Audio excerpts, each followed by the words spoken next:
Hello student, good morning. I am Neha Mishra. तो सबसे पहले बच्चों, आज हम लोग पढ़ेंगे 9th क्लास का चैप्टर है the fundamental unit of life.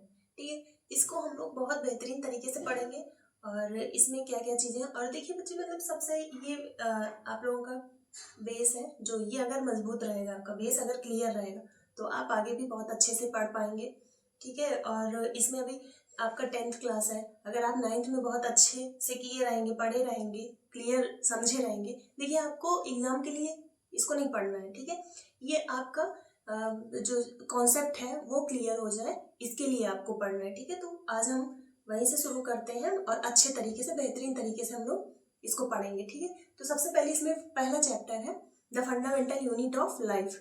ठीक है, और इसमें हम लोग क्या क्या कवर करेंगे तो देखते हैं इसको। इंट्रोडक्शन टू सेल, सबसे पहला है इंट्रोडक्शन टू सेल। ठीक है, इसमें क्या है, जैसे कि हम लोग सेल की परिभाषा पढ़ेंगे। ठीक है, फिर इसमें है cell different shape, size and numbers. Cell के नंबर्स क्या है, शेप क्या है, सेल के साइज क्या है। फिर है स्ट्रक्चर ऑर्गेनाइजेशन ऑफ सेल, यानी कि सेल के अंदर क्या क्या चीजें हैं। फिर अगला है सेल डिवीजन। ठीक है, इसमें है सेल डिवीजन, सेल का डिवीजन कैसे होता है। ठीक है, एक सेल से और सारे सेल कैसे बनते हैं। और फिर इसमें हम क्या करेंगे, एमसीक्यू प्रैक्टिस क्वेश्चन। ठीक है, ये सब तो हम पढ़ेंगे ही, ये सब हम सारी चीजें कवर करेंगे फिर, लेकिन इसको हम एमसीक्यू से प्रैक्टिस भी करेंगे, क्वेश्चन से प्रैक्टिस करेंगे। ठीक है, बहुत अच्छे तरीके से हम लोग पढ़ते हैं इसको। ठीक है, तो चलिए आगे चलते हैं। तो अब देखिए, यहाँ पे हम लोग समझते हैं कि बायोलॉजी क्या है। बायोलॉजी, ठीक है, बायोलॉजी का मतलब क्या होता है, बायो एंड लॉजी। ठीक है, बायो, बायो का मतलब होता है लिविंग और लॉजी का मतलब होता है स्टडी। ठीक है, इसमें है कि बायो प्लस लॉजी। बायो का मतलब हो गया लिविंग और लॉजी का मतलब हो गया स्टडी। और बायोलॉजी का मतलब क्या हुआ, study of living organisms, that is biology. Father of biology, father of biology को कहते हैं एरिस्टोटल। ठीक है, और हिंदी में इसको बोलेंगे अरस्तु। कि बायोलॉजी में कितनी ब्रांचेस होती हैं। अब जैसे साइंस है, साइंस में हम लोग क्या क्या पढ़ते हैं, केमिस्ट्री हो गया, फिजिक्स हो गया, बायोलॉजी हो गया। तो बायोलॉजी हम लोग पढ़ेंगे, और बायोलॉजी में क्या क्या हो गया, जूलॉजी हो गया, बॉटनी हो गया। तो अब हम बायोलॉजी को कितने कैटेगरी में बांटते हैं, इसको हम पढ़ते हैं। तो अब हम बायोलॉजी को पढ़ते हैं। बायोलॉजी को देखिए कितने कैटेगरी में डिवाइड किया गया है, एक जूलॉजी है और एक बॉटनी है। तो बॉटनी हम देखेंगे कि स्टडी ऑफ प्लांट्स, प्लांट्स के बारे में जो हम स्टडी करते हैं उसको बॉटनी बोलते हैं। और जो हम एनिमल्स के बारे में जो स्टडी करते हैं उसको हम जूलॉजी बोलते हैं। तो बॉटनी, बॉटनी के फादर कौन है, फादर ऑफ बॉटनी, बॉटनी के फादर कौन है, थियोफेस्टस। और थियोफेस्टस की एक बुक है हिस्टोरिया प्लांटेरम, जो कि पेड़ पौधों के बारे में इन्होंने स्टडी किया है और उसमें लिखा है। और फादर ऑफ जूलॉजी, जूलॉजी के फादर कौन है, एरिस्टोटल। जिन्होंने जो बायोलॉजी के फादर हैं वही जूलॉजी के भी फादर हैं। ठीक है, और एरिस्टोटल की बुक कौन सी है, हिस्टोरिया एनिमैलिया।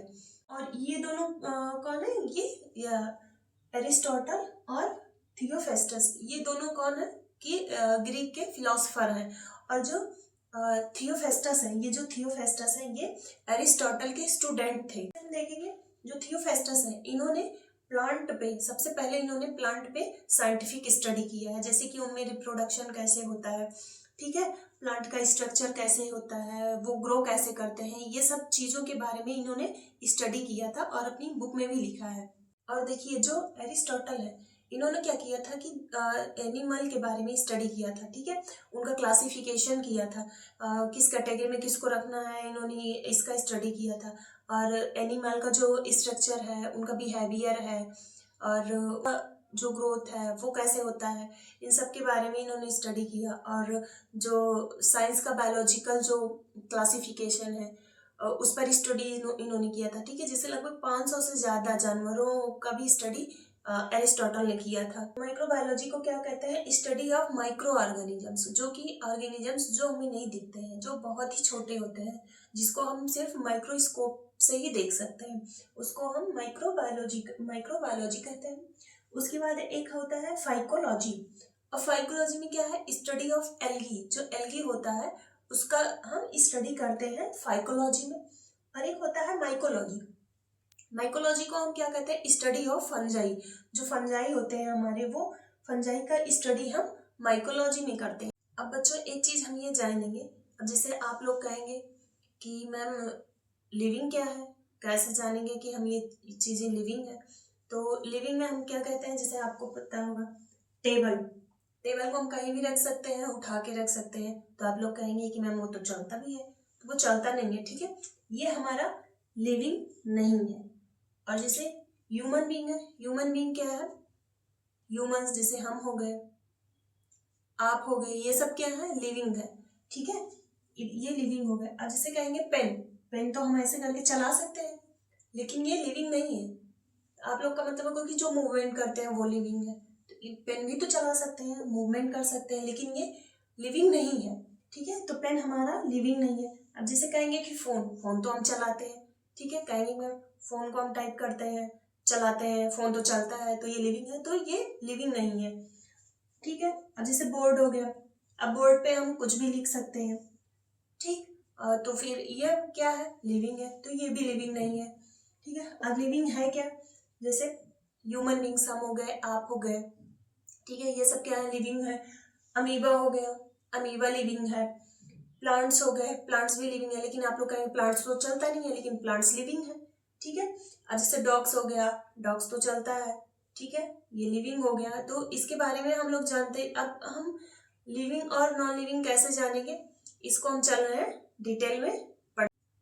आइए अब चलिए हम देखते हैं, इसको समझते हैं कि लिविंग ऑर्गेनिजम्स कैसे होते हैं, कैसे काम करते हैं, ठीक है। तो इसको हम समझेंगे मिसेस ग्रेन के नाम से, ठीक है, इसको हम ट्रिक से समझेंगे मिसेस ग्रेन के नाम से।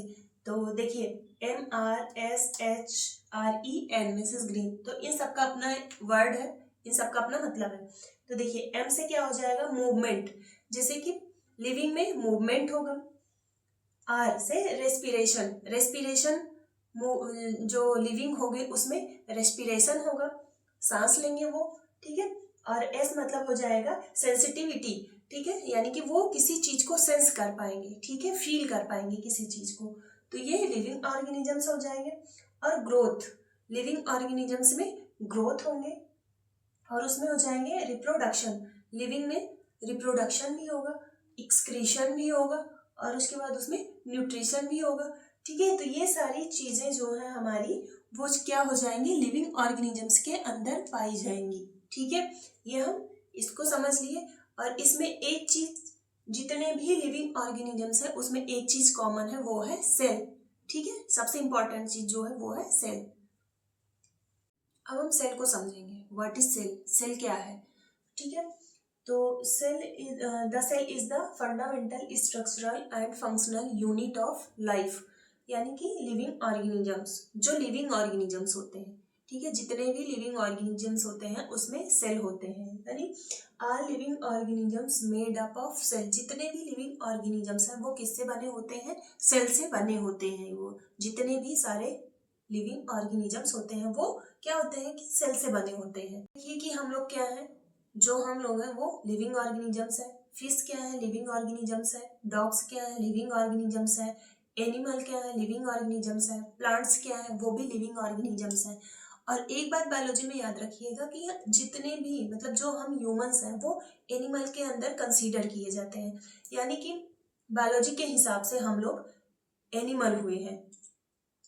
जितने भी लिविंग ऑर्गेनिजम्स हैं, ठीक है, जिसमें भी जीव है वो सब क्या है, लिविंग ऑर्गेनिजम्स है। और वो सब किससे बने होते हैं, जितने की जितने लिविंग ऑर्गेनिजम्स है वो सब सेल से बने होते हैं। और सेल क्या है, सेल है फंडामेंटल यूनिट, फंडामेंटल यूनिट यानी कि हमारे शरीर की सबसे छोटी इकाई क्या है, सेल है, जिससे कि हम सब बने हुए हैं, वो क्या है, सेल है।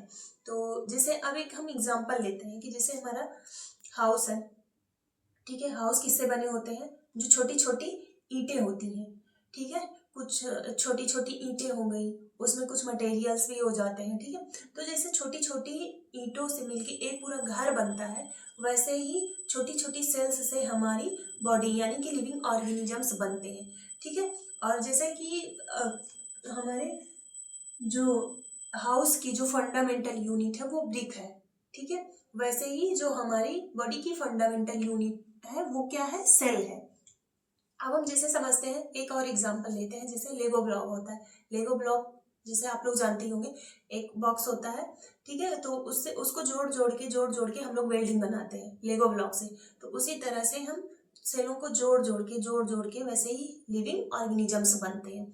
और एक एग्जांपल लेते हैं कि जैसे आप स्टूडेंट्स हैं, ठीक है, जैसे कि एक स्टूडेंट मिलके कई सारे जो क्लासरूम का निर्माण करते हैं, जैसे कई सारे स्टूडेंट्स मिल जाते हैं तो वो एक क्लास बन जाती है। उसी तरह से जो छोटी छोटी हमारी सेल्स हैं, वो सारी सेल्स मिलके क्या करती हैं, एक बॉडी का निर्माण करती हैं, ह्यूमन बींग्स का।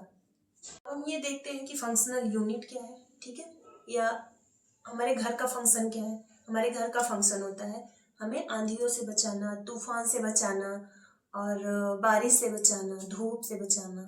ये सब क्या है, हमारे घर का काम होता है। हम छोटी छोटी ईंटों का होता है, फंक्शन होता है, वही हमारे घर का फंक्शन होता है, ठीक है।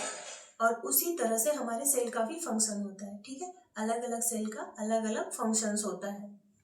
अब जैसे इंसान का फंक्शन क्या होता है, एक्सक्रीट करना, वेस्ट निकालना, और जिसे चोट लग जाए तो उसे हील करना, ये सब क्या है, हमारी बॉडी के फंक्शंस होते हैं। देखिए, बेसिक बिल्डिंग यूनिट यानी कि क्या है, बिल्डिंग किन किन चीज़ों से बनी है। जैसे छोटे छोटे ब्रिक्स से बिल्डिंग बनी है, वैसे ही जो लिविंग ऑर्गेनिजम्स है उनकी बेसिक यूनिट क्या है, सेल है। एक सवाल ये आता है कि मैम जब छोटी छोटी चीज़ें सेल्स से बनी है तो हम एटम्स क्या होते हैं, एटम्स तो हमने केमिस्ट्री में पढ़ा था, ठीक है। तो कहीं ऐसा तो नहीं कि जो लिविंग है वो सेल से बनी है और जो नॉन लिविंग है वो एटम से बनी है, ऐसा है? तो ऐसा बिल्कुल ही नहीं है, ठीक है। तो आपको अगर लग भी रहा है कि ऐसा है तो बिल्कुल गलत लग रहा है ये आपको। देखिए ध्यान से सुनिए कि जो इस दुनिया में जो सबसे छोटा अकेला पार्ट रहने वाला है वो क्या है, जो सबसे छोटा पार्ट है, पार्टिकल है, वो एटम ही है। और जो हमारी सेल है, वो भी सेल जो हमारी है वो भी एटम से ही बनी है। पर जो हमारे अंदर जो स्ट्रक्चरल एंड फंक्शनल यूनिट है वो कौन रिप्रेजेंट करता है, वो सेल ही रिप्रेजेंट करती है, ठीक है। उसे हम सेल ही कहते हैं। सेल भी खुद किससे बनी होती है, एटम से बनी होती है। जैसे हमारा ये एक सेल हो गया, ठीक है, ये सेल हो गया, सेल से हमारा टिश्यू बना, टिश्यू से हमारा ऑर्गन बना, ऑर्गन से ऑर्गन सिस्टम पूरा बना, और ऑर्गन सिस्टम से एक पूरी ह्यूमन बॉडी बनी है, ठीक है, ह्यूमन बींग्स बने हैं। यानी कि ह्यूमन बींग किससे बने हैं, ऑर्गन सिस्टम से। ऑर्गन सिस्टम किससे बना है, ऑर्गन से। और ऑर्गन हमारा किससे बना है, टिश्यू से। और टिश्यू हमारा किससे बना है, सेल से, ठीक है। और सेल को देखो, a cell can replicate, make copy of itself on its own. यानी कि जो हमारा ये सेल है, ये सेल हमारा खुद की कॉपी बहुत तेजी से बनाता है, ठीक है। यानी कि जैसे एक सेल, फिर एक सेल से कई सारे सेल्स, ठीक है। जो हमारी बॉडी बनी है वो ट्रिलियन सेल्स से बनी है, ठीक है। जैसे अब देखिए हमारे इसमें ये टिश्यू हो गया, पहले सेल हुआ, सेल से टिश्यू बना, टिश्यू से फिर ऑर्गन। ऑर्गन में जैसे देखिए ये ऑर्गन हुआ, जैसे हमारा माउथ ऑर्गन हो गया, ठीक है, फूड पाइप ऑर्गन्स हो गया, और स्टोमक ऑर्गन्स हो गया, लीवर ऑर्गन हो गया, इंटेस्टाइन ऑर्गन्स हो गया हमारा, ठीक है, नोज, आईज, ये सब क्या है, हमारे ऑर्गन्स हैं। और उसके बाद देखिए, और वो सारे ऑर्गन्स मिलके एक ऑर्गन सिस्टम बनाते हैं, जैसे रेस्पिरेटरी सिस्टम, ठीक है, एक्सक्रीटरी सिस्टम, ठीक है, डाइजेस्टिव सिस्टम, ये सब क्या है, जैसे सर्कुलेटरी सिस्टम, ये सारे सिस्टम हमारे, ये क्या है, ऑर्गन सिस्टम। ये सारे सिस्टम मिलके हम क्या करते हैं, ह्यूमन बींग्स बनते हैं। समझ में आई बात आप लोगों को? देखिए जो ये सेल है, वो सेल क्या है, बिल्डिंग ब्लॉक है हमारा, किसका, लिविंग ऑर्गेनिजम्स का। देखिए जैसे बिल्डिंग ब्लॉक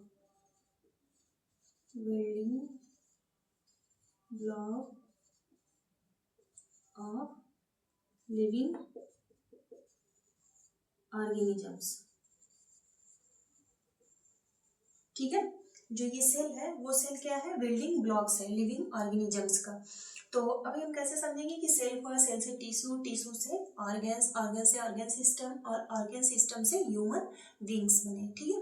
तो जैसे इधर से हम चलेंगे तो पहले ह्यूमन बींग्स, ह्यूमन बींग किससे बना है, ऑर्गन सिस्टम से, ऑर्गन सिस्टम किससे बना है, ऑर्गन्स से, और ऑर्गन किससे बना है, टिश्यू से, और टिश्यू किससे बना है, हमारा सेल से बना है। डिस्कवरी ऑफ सेल, ठीक है, यानी कि सेल की खोज किसने की थी, तो सेल की खोज रॉबर्ट हुक ने किया था, ठीक है। Discovered cell and gave the term cell, यानी कि इन्होंने जो रॉबर्ट हुक है, रॉबर्ट हुक ने 1665 में यानी कि 1665 को इन्होंने अपने खुद के डिजाइन किए हुए माइक्रोस्कोप से खोजा था इसको सेल को।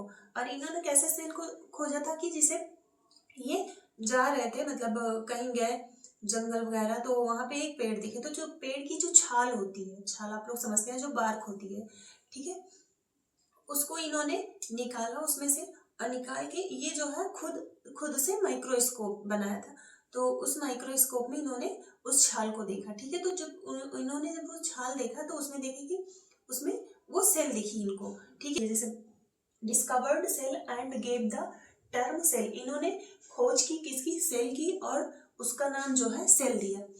तो इन्होंने कब किया था, इन 1665 hook observed A cork made from bark of a tree under a self designed microscope, ठीक है। इन्होंने खुद के जो माइक्रोस्कोप, खुद का माइक्रोस्कोप बनाया था, उसमें इन्होंने देखा देयर वेयर डेड सेल, ठीक है। इन्होंने सब क्या देखा था कि मतलब जो सेल थी वो डेड सेल थी इन्होंने, और वो दिख कैसे रही थी, जिसे जो मधुमक्खी का जो छत्ता होता है, जो वो सेल इन्होंने देखा तो वो मधुमक्खी के छत्ते के जैसे थी, ठीक है। तो इन्होंने इतनी सारी खोज की, इन्होंने सेल की खोज की, और वो सेल क्या थी, बस आप लोग ये समझिए कि इन्होंने, रॉबर्ट हुक ने सेल की खोज की, और वो सेल कैसी थी, डेड सेल थी। और 1565 में इन्होंने खुद के डिजाइन किए हुए माइक्रोस्कोप में डेड सेल को देखा था, ठीक है, और इन्होंने सेल को नाम भी दिया था। अब उसके बाद, इसके बाद आते हैं करीब, मतलब कि 10 साल बाद आते हैं कौन, ल्यूविन हॉक आते हैं। अब देखिए, जब 10 साल बीत गए तो उसके बाद कौन आए, एंटोनी वन ल्यूविन हॉक, ठीक है, 1674 में। और इन्होंने किसकी खोज की, लिविंग सेल, ठीक है। जो रॉबर्ट हुक थे वो तो डेड सेल को खोजा था, लेकिन ये जो है लिविंग सेल को खोजे थे। कहाँ से, ये जो है तालाब का जो पानी था, तालाब का पानी इन्होंने उठाया और माइक्रोस्कोप से इन्होंने देखा, ठीक है। फिर उसके बाद सबने मान लिया कि चलो, जो सबसे जो फंडामेंटल यूनिट जो होती है, सबसे छोटी यूनिट, वो सेल है। तो सबने मान लिया कि सेल के अंदर कुछ भी नहीं होता है, ठीक है। लेकिन फिर उसके बाद 150 साल तक लगभग रिसर्च होती गई, ठीक है। उसके आगे मतलब और साइंटिस्ट आए और सबने खोजा और खोजते गए, रिसर्च करते गए, लगभग 150 साल बीत गया। उसके बाद फिर आए रॉबर्ट ब्राउन 1831 में, ठीक है, मतलब 1674 में इन्होंने खोजा था जो लिविंग सेल को। उसके बाद लगभग 150 साल बीत गए, रिसर्च होती गई। फिर उसके बाद आए 1831 में रॉबर्ट ब्राउन, इन्होंने किसकी खोज की, बताया कि सेल के अंदर भी कुछ होता है, लेकिन सेल के अंदर क्या है, इन्होंने सेल के अंदर न्यूक्लियस को देखा, यानी कि सेल के अंदर भी कोई चीज होती है। इन्होंने बताया कि सेल के अंदर न्यूक्लियस होता है, ठीक है, न्यूक्लियस, जैसे कि ये सेल है, सेल के अंदर न्यूक्लियस है। न्यूक्लियस का भी अपना कुछ काम होता है। न्यूक्लियस क्या करता है कि कंट्रोल करता है चीज़ों को। तो फिर उसके बाद जब इन्होंने खोजा कि भाई सेल के अंदर न्यूक्लियस होता है, तो और भी साइंटिस्ट आए और लोगों ने भी खोज शुरू की कि भाई कुछ और मिल जाए, कुछ और मिल जाए, ठीक है। इसी तरह से खोजते खोजते फिर कौन आए, हमारे पुरकिंजे साहब आ गए, ठीक है। ये आया 1839 में। इन्होंने खोज की प्रोटोप्लाज्म की, कि देखिए सेल के अंदर जितनी भी चीजें हैं उसे हम प्रोटोप्लाज्म कहते हैं, और वो सब क्या है, जिंदा है सारी चीजें, ठीक है।